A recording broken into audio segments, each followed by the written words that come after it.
start the recording. I will admit some people who are waiting here. And that means I can close this screen, which is great. One less thing. I always love how technology gives me an opportunity to see how flexible I am.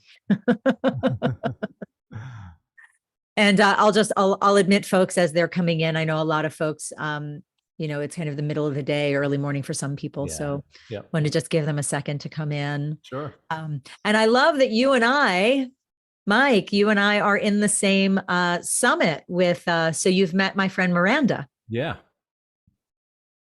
Yeah. She's such a beautiful, delightful human being. Yeah.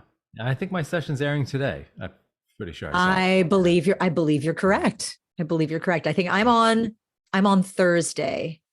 I think at 9. Awesome. I've lost track, but I'm I'm just thrilled that there are more people having the kinds of conversation that you and I, have been having. And I'll spotlight you, and I'll bring myself up here next to you. That you and I had a conversation. Goodness, it's a while back now. It's over a year and a half ago when we talked the first time for my podcast when I was launching Talk Unleashed, and then followed up a few months later to continue the conversation. And in the time since, I've been marveling at how the topics that we had been talking about back then have been cycling up to the top and then kind of cycling around and then cycling up to the top again and getting more and more powerful with more voices each time. Mm-hmm. So that's really exciting to me. And so I see here that we've got Nicole Bennett joining, a fellow board member of the Professional Animal Care Certification Council, has joined us today. So yes, hello, Nicole. Great. Glad you're here. Brian, Sarah, Rob, glad you're here. I think we're missing Christy. I mean, she'll be here soon. We have a bunch of other people who RSVP'd, so we'll see who pops in. But Mike, really where I really wanted to start with you is an interesting topic. So I will often tell people there's really no such thing as an aggressive dog, a dog that is innately biochemically aggressive by its nature, that the aggression is a manifested behavior that might be trauma related. It could be medically induced, a physical unwellness. It could be, that the dog came out of the chute wrong, but that's rare. It's an anomaly. It's an anomaly. Mm-hmm. Kind of like with people. Yeah. Yeah. And yet when we get groups of unbalanced dogs together and kind of just let them do their thing, it gets kind of like mayhem, kind of like with people. That people behavior, that people, when they're uncomfortable, will often behave badly. And one of the things that I've been witnessing in you online is you're experiencing some friction. You're at the top of your game. You're at the top of the industry. And, people like to take pot shots at the people who are at the top. And the way you've navigated recognizing when you've taken a wrong step and wow, so I said that and that didn't really land. And just to kind of, so for people who are watching who don't know the context, and I won't go into the details, and Mike, if you want to give a bit of context, that would be great. There was an incident that occurred, there was an exchange that happened, and there was misinterpretation kind of conversation that led to kind of this rabbit hole downward spiral. And you stopped the spiral. You really kind of like by stepping out in front of it. So I'd really love to start there with you, maybe walking through the experience of making a misstep, seeing something that happens, and what leadership looks like for you in stepping in to address it. Yeah. So the backstory is that I was a guest on a podcast, and for anybody that's into the training terminology or the labeling of certain camps, it was a balanced trainers podcast. So we have, if we're going to use those labels, balanced and then force free, kind of the two camps that we often see that are having lot of conversations of natures of conflict with each other, and so that's sort of the gist of it, the initial sort of catalyst to all of it. And of course, it's sort of like when you step foot into enemy territory and trying to make peace, and some of your the folks from your own country might get upset about that, because unless you go about it a certain way, maybe they want conflict, or maybe they want you to. But I go in, and when I have conversations with people that I might not agree with, I tend to come from a place of peace and from a place of understanding first to open up that conversation. So that caused a lot of I think a lot of the initial issues was that maybe I should have been coming in with a little bit more force, perhaps, maybe with a little more artillery rather than waving peace signs. So I think that was the sort of the catalyst. But then, the conversations ensued from there, and a lot of criticism about my appearance, of sort of sleeping with the enemy. And Mm. so, yeah, so I had to navigate quite a few conversations over the course of a couple months as sort of a fallout from that. So that's the backstory, the shortened version.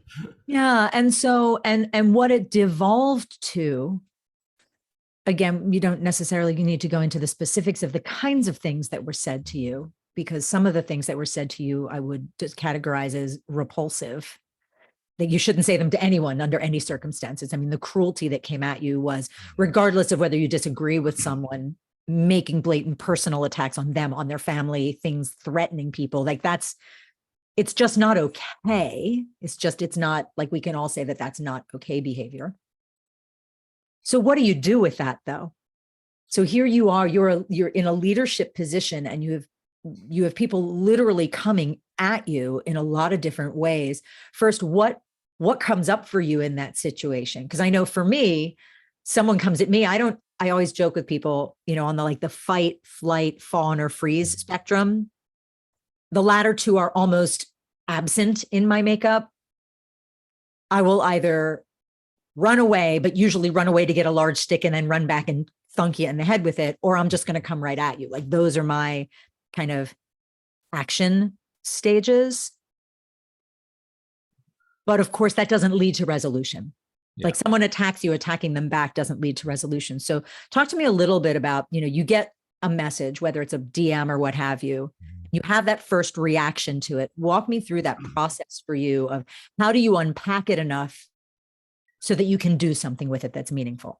Yeah, I think it'll be helpful if I sort of talk about like the growth of things over the years for me, because that made a difference. So when we first start out in anything, not just dog training or whatever your career is, when you're first starting out, you or are looking to influence the ideas of others, you might start off at, like all of us do, we might have one follower, one friend, or one associate that is interested in ideas. We could be a mentor to somebody. We could be, working with somebody or teaching a client or whatever it is. So we start off on a much smaller scale.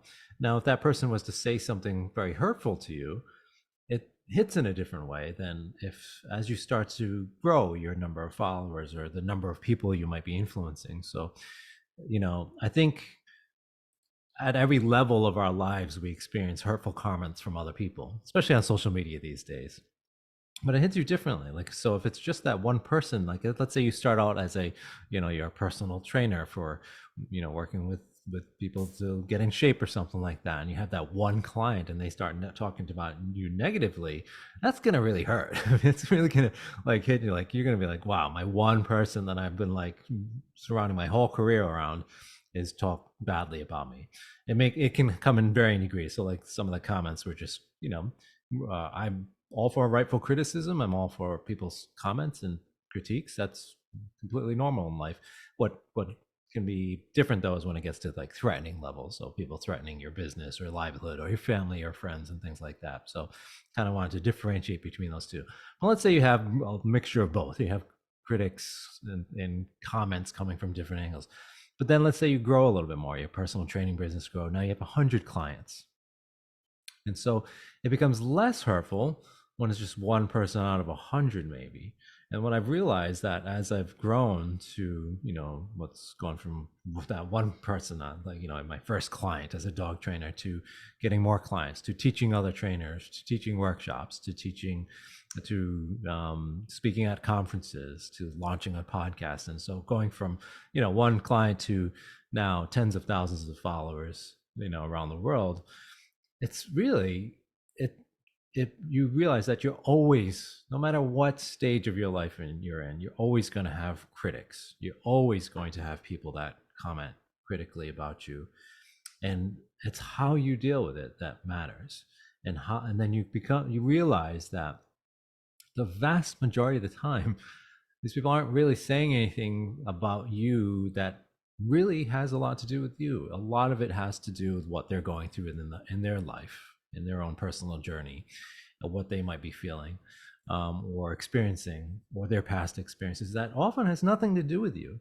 And the more followers you get, the more likely you're going to see that. And so you kind of develop an understanding of it, and that it's part of the journey. And then what you do and how you respond is where that leadership aspect comes from, because people are going to be watching you. When you have one client, you don't have a lot of audience watching you, every move you make. But as you grow, what I've really learned, and kind of the strange thing for me, is when people start talking about you, like on your own page, like you're not even there, like you're almost like this entity. It's almost like how Kim Kardashian must feel when like people are like making fun of her outfit on her own page, where obviously she's able to see those things, but it's kind of start to feel the same to me. I'm like, these people realize they're commenting like on my own personal page, where I'm able like, to you do know that I'm sitting, you do know that I'm sitting here, yeah. right? Or like trying to like even like doing things like using my initials, like MS did this or whatever. I'm like, hello, I'm like right here, guys. I can see what you're talking about. So that was weird. But it also made me realize that, it doesn't matter who you are. It doesn't matter what you do, who you are, what you say, no matter how carefully you say things, you're always going to have people that will have some problem with some aspect of what you say. And most of the time, it really has nothing to do with you. You recognize that it's a personal pain or trauma sometimes that they might be going through. And if you start from a place of empathy first for them, oftentimes you get that, that same understanding back. So I always start with kindness and empathy in my response to anybody who's criticizing me, give them a chance to explain why. Now, if they keep coming back at you or make much more significant threats to you, you obviously have to treat that differently. But most of the time, it's just, people are going through their own things that are going to sort of fuel that initial criticism in a way they may not say it, especially if you're face to face. So, so that's been my journey, and I think that's what's I've been navigating. I wouldn't say it's ever easy to deal with, but it's definitely been much more part of the journey. It's just part of the journey that all of us have to experience at one point or another. It's how you deal with it that's important. And what I'm hearing in your description of it also is there's more of an ease. There's more of a flow in the way that you experience going through it. Like, where at first it's that new muscle that you haven't really built yet. It's like when you start working out and you have that first workout and the trainer takes you through stuff, which is great. And then the next day you can't move for 3 days. And then the workout becomes painful, but then over time you start building the muscles over time. So and that's time takes time. Like you can't just like pull a trigger and make it work. I want to circle back to empathy in a second. So I also want to go back to something you mentioned earlier, which is this segmentation of the industry. One of the things that you said very clearly in the very first conversation that we had on Talk Unleashed, where I said, if you could wave a magic wand, I asked you if you could wave a magic wand, Mike, and change anything in our industry, in the pet care industry, what would you change? And you didn't even hesitate. You said, I would get rid of the labels.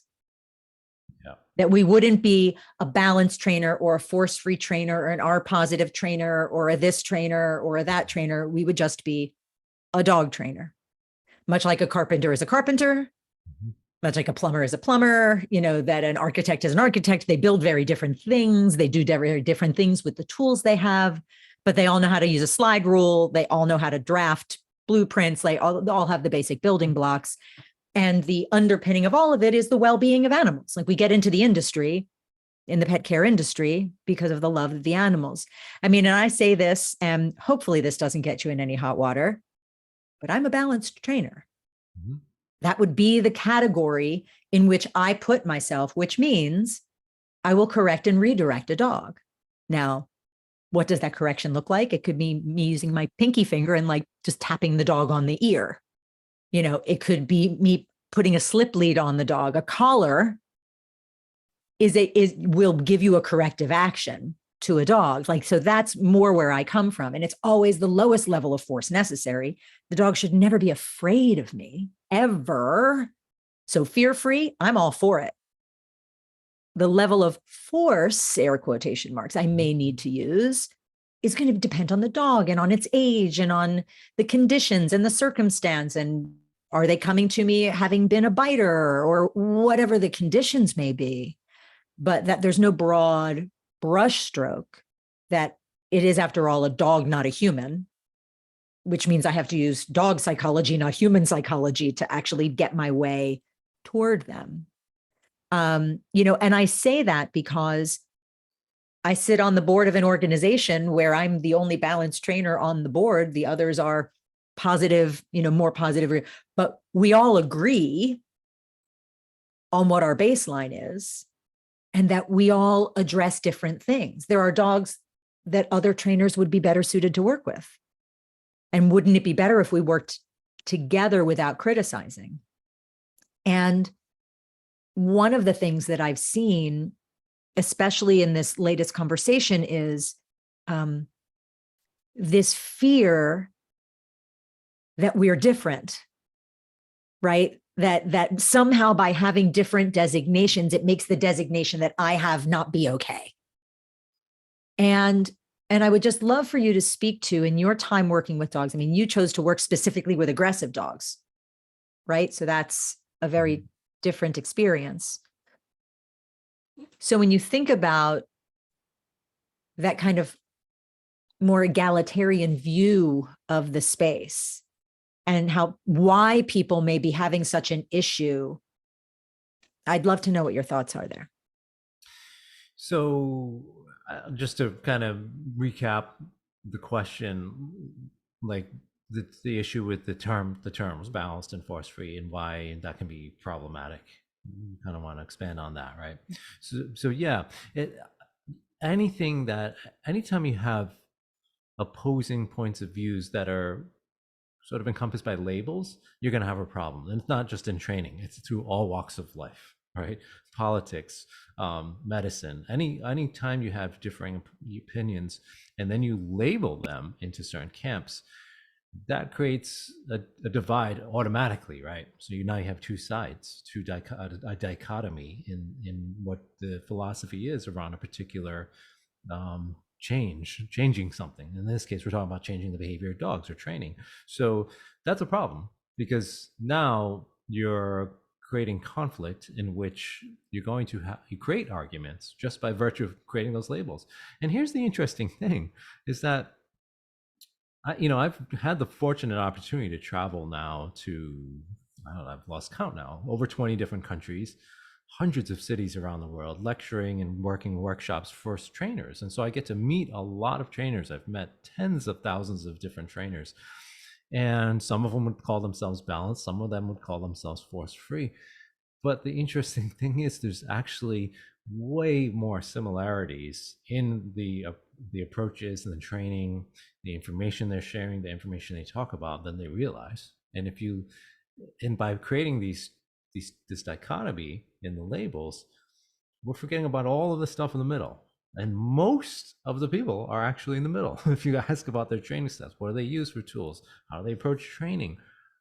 A lot of people that would even describe themselves force free might be using some sort of aversives, and vice versa. The folks that would describe themselves as balanced are using mostly positive reinforcement based methods. It's very interesting to me. So for me, you might end up mislabeling. Like, if we actually put all their methods and stuff on a scale, you get a lot of mislabeling of it. So I don't think it's helpful at all, and I think it just creates less opportunity for conversations with each other to help the industry grow.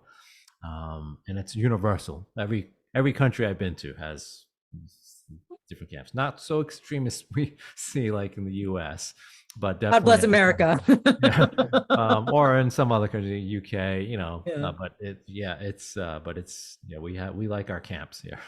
Well, I've been witnessing on Instagram a kind of who can pee higher on the tree match between um, two trainers who are pretty visible, both are pretty visible in the UK, that are just attacking each other openly and naming each other openly. And I can't even grab popcorn and just watch it as, like I don't find it amusing. And I'm reminded of when I first stepped into, dog behavior more formally, I would say about 12 years ago. I'd been doing it about 10 years as a hobby, as you know, but at that time I step in and I sit down with my first teacher at the time. It was a master trainer out of Texas. And he said, red pill or blue pill. And I looked at him because I wasn't quite sure what the matrix reference was all about. He said, well, because once you do this work, you are not going to be able to unsee the problem of most of the great videos of dogs online that have millions of views that people think are just great. All you're going to see is the emotional upset, the stress of the dog, that it's not really healthy. You're going to see the dog that maybe one day is going to bite somebody. He said, so are you prepared to look at that truth? Are you prepared to really kind of go in and look at it openly? And well, of course I said, obviously I said, yes, I'm here. And then the next thing he said was, and be prepared that a lot of people aren't going to like no matter what you do, no matter what method you use, if you choose to put your training work online, someone will criticize you. And his advice to me was, don't ever put your training, like do a before, do an after, but don't ever publicly post the in between. I was like, well, how am I supposed to support educating people if I don't show the process? Because if I'm only showing the before and after, people think it's magic and they'll go try things and that will actually be worse. It's actually misinforming people by not showing them. He said, trust me. And I can't say that he was wrong. I didn't do it, but I watch other people do it. So I guess the question in that is, like, when you are looking at the role of being a leader in the industry and having a voice, that there is a methodology that works because you have a body of experience, you have all of the research and data. What do you do for yourself to stand in your truth when other people are coming at you saying that it's wrong? I think it just goes back to doing what I always try to do, is build my brand and reputation by just showing what I know how to do, rather than tearing anybody else down. Because that's an unfortunate thing we see, is that it's easy to get a lot of likes and shares and comments when you criticize techniques of others in the sense of, this is the right way to do it, so this is the wrong way to do it, therefore I'm right on the way I'm doing it. And that's, I think, a terrible way to build your business, because it never showcases what you actually do. Right? And we see a lot of that, of course, from both sides, from in not just dog training. We see it all the time on social media. It just creates this ecosystem of hostility and criticism, and building our business or reputation around the faults of others, rather than just showcasing. So I always go back to what I've always done, is just, let me just put stuff out there. If you like it, great. Follow along for the journey. If you don't, and if you don't, you can unfollow me. Actually. Exactly. Or criticize me, and I will take note, and I take every comment and criticism, and I digest it and see what, because sometimes it can help shape my behavior and shape what I do. Definitely. So I think that's another part of it, is being open to criticism and not taking offense to every little thing. Or somebody might respond with a criticism in a way that's not the way you'd like to hear it, but give them an opportunity to explain why. I always do that. Be like, okay, thank you for your comment. Tell me more. Tell me what you're seeing. And if you respond politely, then oftentimes you get the same politeness back. Sometimes you don't, and again, you don't have to. There's the old-fashioned delete and block button, but I always try to give that opportunity, because that's what, going back to the leadership question, I think it just sets an example of like, this is how you can actually respond to a comment like that. So not only are you showcasing maybe journey of your training, but you can showcase this is how you talk to people. This is how to have a conversation on social media, even when you're being criticized. Give them the opportunity. At least give them one opportunity. But if they keep coming back at you, everybody here listening in, I'm sure all of you guys listening in know at least one person that doesn't matter what you say. They're just always they're just coming from a place of irrational. They just want to be right about everything. And you get good at recognizing that also when you see it. And those particular people are not going to be worth your time and effort, because they're never going to be open to conversation. But I do think everybody should be given the opportunity to have a conversation. So at first. Yeah. Now, the word aggression, I'm going to touch on that for a second. As I mentioned before, I stand by the belief there's no such thing as an inherently aggressive dog. It's a manifestation of behavior, kind of same thing for people. Yeah. Also, the word pack, can't remember if I went into my word nerd fun with you when we spoke before, but that the word pack actually is incorrect in describing a group of dogs. Like it's literally not accurate. A pack is a collection of identical objects. Pack of gum, pack of matches, pack of cigarettes, six-pack of beer. They're literally uniform, identical things that are gathered together.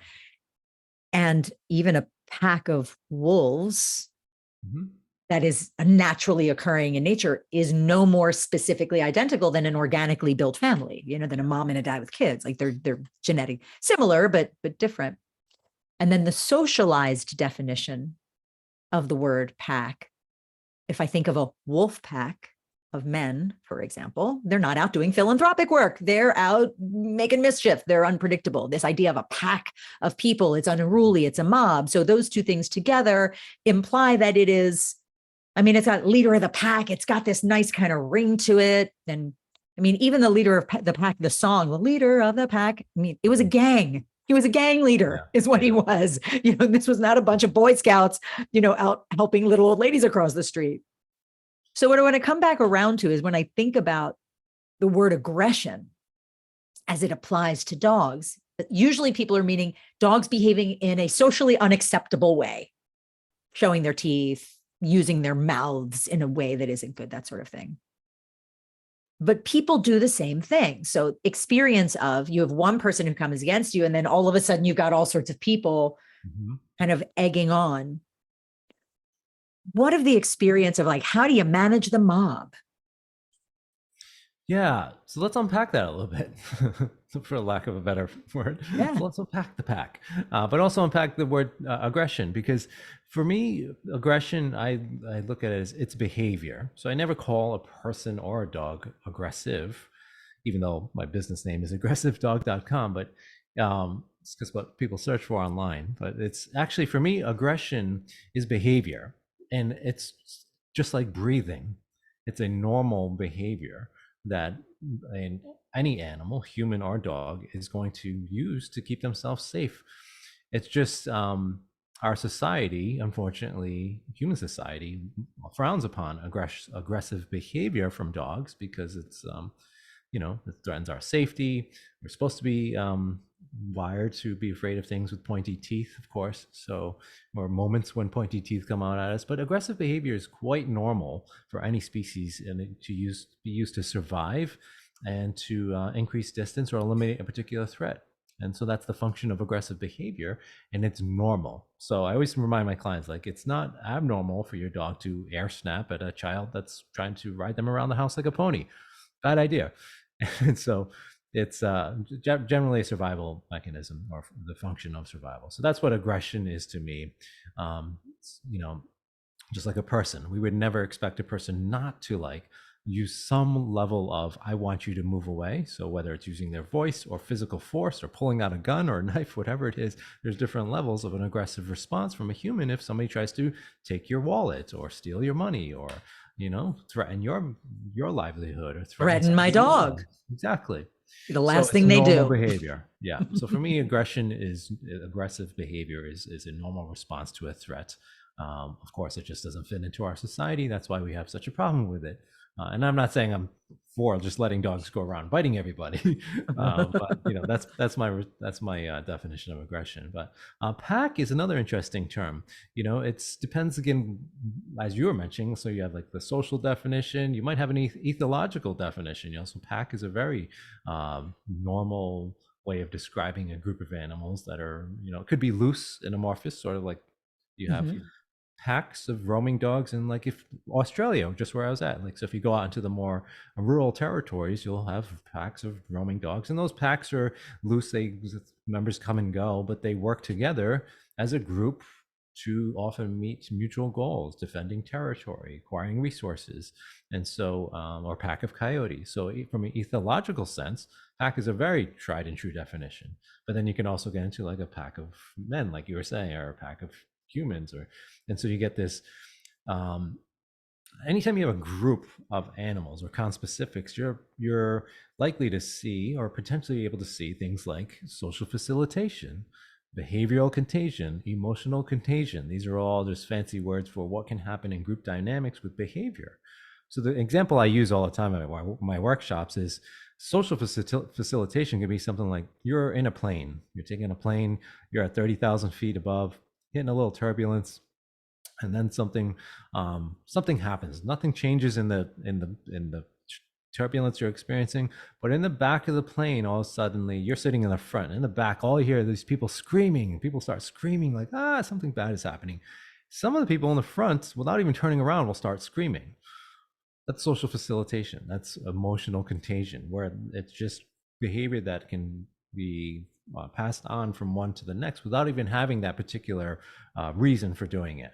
And so sometimes we see that online in group dynamics, right? In social media, people jumping on and quickly commenting on things that, and they may not even know. They're like, okay, like or comment, or yes, I agree, or totally right, and that totally makes sense, without even reading sometimes the original post, or in my case, not even listening to the podcast.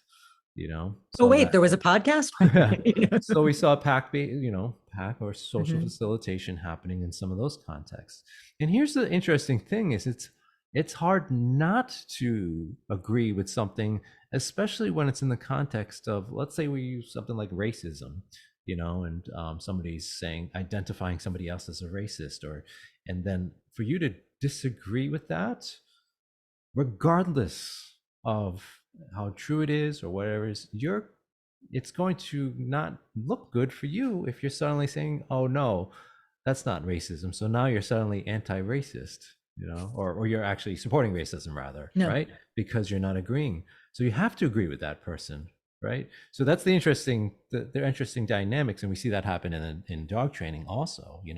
Anybody that's hurting dogs, or we see somebody that's calling it abuse, and if you don't agree with that person, suddenly you're supporting abuse by nature of not agreeing with that. So that's the pack behavior of humans can come into play. So that's a hard part to navigate too. We all have been, I'm sure, if you're on social media, you've all experienced it at some point. So it's knowing how to navigate that is somewhat of a skill too, because you have to see when it's happening, and you have to kind of be careful of responding to one, because then all the other group members can pile on as well. So yeah, it requires some navigation there too. Some crucial conversations sometimes need to be had. Well, and in the United States, it's against the law to scream fire in a crowded movie theater unless there's actually a fire, right? Yep. Because Yeah. the panic that would ensue as a result of that could be catastrophic. And it doesn't have to be death or dismemberment, I think, for the damage to still be powerful. We've got a great question from Ruth. In actual conversation, phone or in person, with an aggressive human, do you behave the way you would with an aggressive dog? Or is there a nuance? That's such a great question. So let me read That's this because again. Ruth is a smarty pants. In an actual conversation, phone or in person, with an Yeah. aggressive human, do you behave the same way? That's such a beautiful question. I love this. So yes, I think there's many similarities. Obviously, there's the safety differences, right? So let's, obviously with management and safety of aggressive dogs, or a dog displaying aggression might be a little bit different with a human, because a human we can talk to and have a little bit more ability to reason with through conversation. Well, theoretically, sometimes maybe, but let's make the exactly. assumption that yes, you can talk to the person. Exactly. They may not bite you, but they might pull out a knife, for example. Yes. But either case, the first thing again to start with is empathy and understanding of what that particular dog or person is going through. In both cases, you're often dealing with an underlying emotion that is fueling that aggressive response. And the primary emotions are very much the same with dogs and with humans. If you look at the most basic emotions, so things like happiness, fear, anger, frustration, or rage, as Jaak Panksepp would refer to it as, is it's the same with the same mechanisms. And they're doing research on this now. Dr. Greg Burns at Emory University has some wonderful work. He's working on fMRI scans of dog brains. It's exactly the same thing happened on human brains when happiness is occurring. So with dogs or humans that are behaving in having an aggressive response to something, I'm gonna first question I ask is why? Why are they responding this way? What's their need? Is it because they need to feel safe? Is it because they're coming from a place of fear? Are they frustrated? Why did they have a stressful day? Are they angry about something? Am I threatening a resource of theirs? So the same thing with people, right? So during the pandemic, go near somebody's face mask or hand sanitizer, you get your arm cut off, 2 years ago. Now look at it; it's completely changed. So, yeah, I think first thing you have to do is understand where they're coming from. So if I'm having a conversation with a person and they're behaving aggressively, provided it's not a threat to my physical safety at that moment that I have to deal with, I'm going to try to figure out why. Because if you figure out the why, and if you can address that, then the behavior changes. Because you address the underlying emotion, that's what's fueling the behavior, then you address the behavior. There's no need for it. So that dog that's barking and lunging at you because you're the stranger on their property, if you're the person coming with tons of cookies and that dog feels better about you because you're the one that's providing all these fun, good things, then the behavior changes because you've addressed the underlying emotion of fear in that particular dog. Same thing with humans, right? If we can help them feel safe. Maybe they need to feel safe in the conversation with us, right? Maybe they have a past trauma that they are not talking about in that moment, but that's because we haven't given them a safe place to speak, right, in our conversation. So if we create that safety, then you often change the behavior, and you can do it in a very personal and in-depth way in person with somebody, because you can read their facial expressions, you can read their body language, or you can do it in a more less in-person way, like on social media through how you comment to somebody, what kind of emoticons you use, right? I mean, all those things can add up to, again, the same way I would work with a dog. It's the same way I work with a person, Let's try to address that underlying emotion first, and then you're going to change the behavior. I'm also an advocate of crate training for humans. Throw them in a crate and say, you stay in there and think about how you're kidding. That's not actually how you crate train a dog. A little timeout.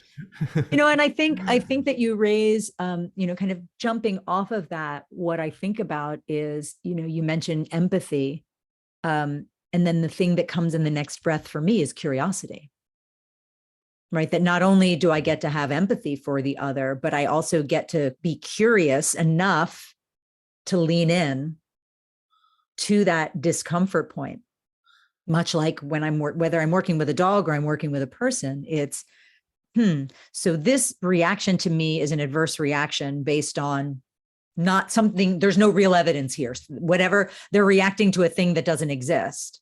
So either I remind them of someone, in a dog's case, I may smell like something. I may have a smell that is a trigger for them to something, or the way I move, or the way I'm dressed, or, the car I drive in, the sound of the car I drive up in, whatever the case may be a trigger for another pattern of experiences.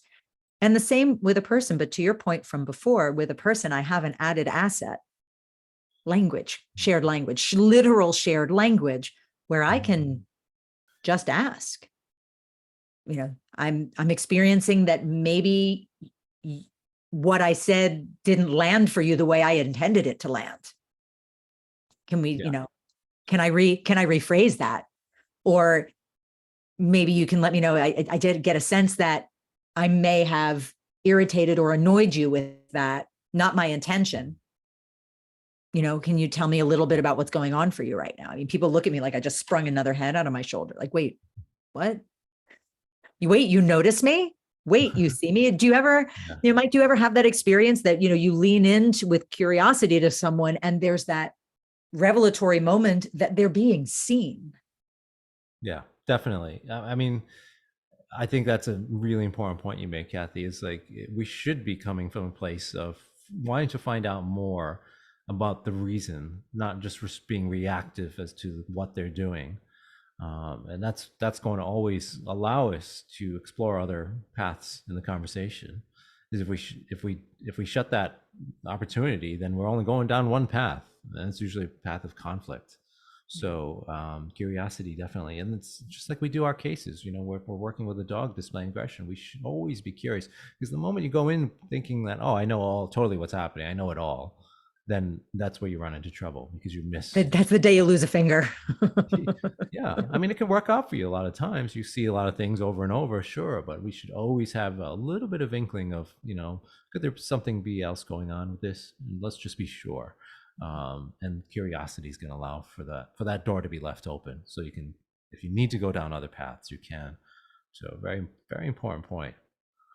Yeah, I think curiosity, well, and if you look at the research that's been done, um, well, you could point to the silver fox experiment. So for those who don't know, the silver fox experiment started, I think, 60 years ago, a long time ago in Siberia with silver foxes, where they did it's a controlled breeding program where they essentially had a control set of foxes that they just kind of let be foxes. And then they had another set that were exhibiting no fear nor any aggression toward humans. They were just kind of comfortable with them and a little curious about them. And they just started breeding those. And then they had another third set that they don't talk about very often, which is the ones that were overtly aggressive.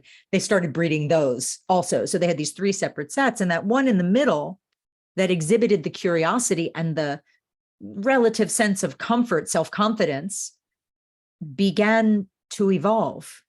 Like less than 20 generations in, their coat color changed, their ears started to, like, they literally started almost turning into dogs, or more dog-like, more domesticated canine-like behavior.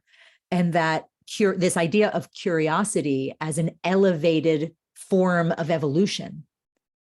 You see it in the bonobo, and you probably know Dr. Brian Hare out of Duke University with the Canine Cognition Lab, who started his work in bonobos and ended up with dogs. And it was around this idea of what role does curiosity play in the elevation of actual evolution? Like in the evolution of a species actually functionally coming together with something that might not seem like it makes much sense.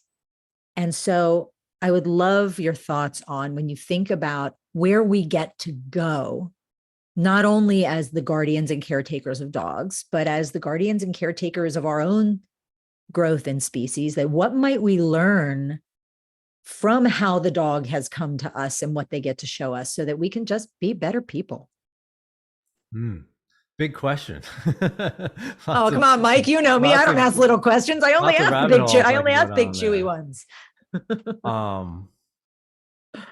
Yeah, you know what? It's top of mind for me right now too, is that all the travel I've been doing, just witnessing different cultures, the culture of people and the culture of dogs, and how dogs are treated in different countries. I just got, for anybody that may not know, I just got back from Australia and New Zealand, where I did a couple workshops. Prior to that, I was in Cyprus and Ireland, just over the last few months. So it's always, the most fascinating thing for me. I always ask my hosts, don't take me to any tourist sites. Like if I go to France, I'm like, I don't need to see the Eiffel Tower. Take me to where the dogs are, because I really want to see what the dog culture is like, whether it's a training center, whether it's street dogs, whether it's, shelter somewhere. I find it fascinating because you can tell a lot about the society by how they treat their animals, right? And how they relate to their animals. And um, I think we miss that a lot. When we get kind of in our own echo chambers or our own microcultures, it kind of, for a moment, it makes us lose sight of humanity as a whole and how different we can be, but how the same we are at the same time.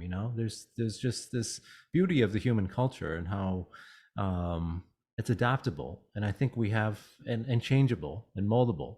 And same thing with the dog training community. I think what happens is we see these microcosms, these echo chambers, which I don't think are helpful. I think that eventually what happens is that that's the only way. You get into this, all right, I'm going to follow this particular methodology or use this particular tool only. You forget about what else is out there. And it's so interesting to me. Like, I see such, I like wars on social media about like something as simple as like a no reward marker.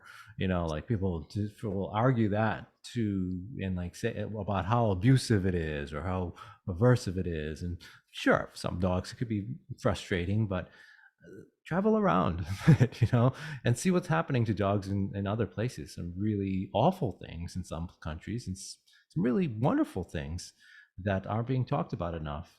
And so I think, again, the culture of people can tell you a lot. You can learn so much, and I think that's something missing. Is this stepping outside for a moment and taking a look at everything else going around you, as well as the rest of the world, and it really helps lessen all of the stress around the problems you see. And that's what I always do when I go on a trip. I always come back refreshed and like able to get back into social media and navigate some of these conversations, because you realize that it doesn't really matter that much as much as it does when we get stuck in our own microcosms, right? So yeah, it's like, I don't know if I even touched upon your question, but that's just top of mind of what I'm thinking about in terms of just culture and group dynamics right now. Well, what I heard again is curiosity, right? That it's not the innate tribalism of our species that's the problem. We, like dogs, are innately genetically hardwired to exist in pod-like, relatively small groups that are hierarchically structured, that are role-based with rules, roles, responsibilities. Everybody's got a job somewhere in there, and all of the working parts collectively take care of the whole, take care of the young, protect each other, correction for breaking rules, all of that. I mean, dogs do it, humans do it. It's, those similarities allowed us, I think, in some ways to find the symbiosis that we found so quickly.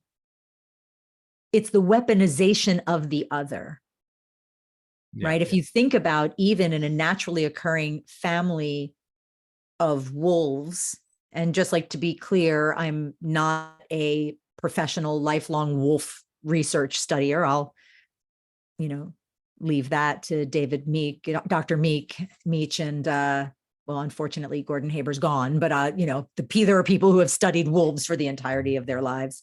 But what I have learned is that within the family, within that organically structured family, that if you break a rule, you're not punished to death. You're not killed for breaking the rule. You're punished for it, and there's teeth and claws involved, so you might get banged up pretty good. And the punishment for breaking the rule varies based on what you've done, how old you are, the role you play in the family, and all of those sorts of things. Now, if you wander into a different family's territory by mistake as a wolf, that other family may kill you because it's a threat to resources. Or if you're a female of a certain age or a young male of a certain age, you're not a threat to the family and they need you as a resource, you may be welcomed into the family. May also happen. And I think about the weaponization of humans and what's happened to us in no small part due to social media and technology. I search for a thing, I click on a thing, it gives me another thing, and it takes me down the rabbit hole. And the next thing you know, every article I'm sent, every story I'm sent completely adheres to one particular method. Like, everybody sounds and looks like me in this silo. And I don't even know that those silo walls are 100 feet high. And I'm surrounded by people who sound just like me. And I think that I am proactively looking at other stuff, but I'm not. So when you think about like the role of a leader, I like it or not, Mike, you're a leader in the industry, which means that how you move, what you say carries weight and impact. And in that role is also partially that responsibility of being that wall breaker. At least slinging the first sledgehammer to get the bricks loosened and encouraging others to break those bricks with you. So in the little bit of time that we have left, I would just love to end if you had 1 to 3 points, messages that you'd like to really land with people about what they can do to step into their own leadership in their own communities, whether they be part of the dog training, dog education community, maybe they're in a dance community, maybe they are in the world of Girl Scouts or car racing or like a horse training. It doesn't matter. Like we all have our communities that these things are happening in, no matter where you go. What would be your takeaways? Like 1 to 3 things that people can do to be that leader, to be the person who picks up that hammer to break down that wall. Yeah, it's so interesting too, because I never set out to be like in the position I am now. I've realized over the years just how much influence I have, but over the last few months especially, it's really just um impact me in ways that I didn't realize. Like it's just because I've gotten messages from all over the world now, and just in some people being nasty and some people being incredibly gracious and thankful for some of the messages I'm putting out there. So it's really interesting. And I never wanted to be in this role like in an intentional sense, but I realize now that I do have a responsibility in the position I am in. And so with that being said, I think as you're growing, just doing it by example. Just there's never any need to ever break down or criticize anybody else to build yourself, your own name or your own recognition. That never ends up working out well in my experience. And I've seen it done many times, but it never puts me in a good place with that person in the sense of like, it's just not, I don't think it's leading. I think it's not setting a good example doing it that way. So that's probably first one. And the second thing is don't be afraid to reach out to those that disagree with you and keep an open space for them, because there's going to be people that disagree with you that still want to learn. Right. So, and that's exactly what happened with the podcast I went on. I'm reaching out, or he reached out to me to like go on the podcast, and my goal is always to just influence some of the followers or the listeners that might want to, show them what I do. And I'm not forcing them to change. I'm like, if you want to change, if you want to learn more about what I do, doors wide open, and I'm creating a safe space because I'm not coming out and attacking what you do. Right. And so that's, I call it building bridges, and some people disagree with doing that. And I understand why. I completely understand their reasoning for why they wouldn't do it or why they don't agree with it, but that's just how I've always operated. So what kind of reason could there be to isolate though? What good could come from it? So like for me to talk with balanced trainers and somebody that the common analogy is like you wouldn't reach out to a child abuser, right, to try to change them. Like, so if somebody was so if you had the two people working with children, and one was like your teacher using positive reinforcement, and the other one was a child abuser, would it be right for me to reach out to that person and try to build bridges with a child abuser when there's laws and things like that against child abuse, obviously? So they sometimes that's such a do people actually use that analogy? All the time. And here's the thing, people really confuse me. So I'm sorry, I don't yeah. I can actually empathize though with that particular thought process, because some people will equate any force or particular tools with abuse. Do you find, and again, this is maybe a broad brush, but I'm also experiencing allergies in Virginia for the first time in my life, because pollen is a really interesting. Oh my goodness gracious. Like all of a sudden it's like Brenda Vaccaro took over my throat.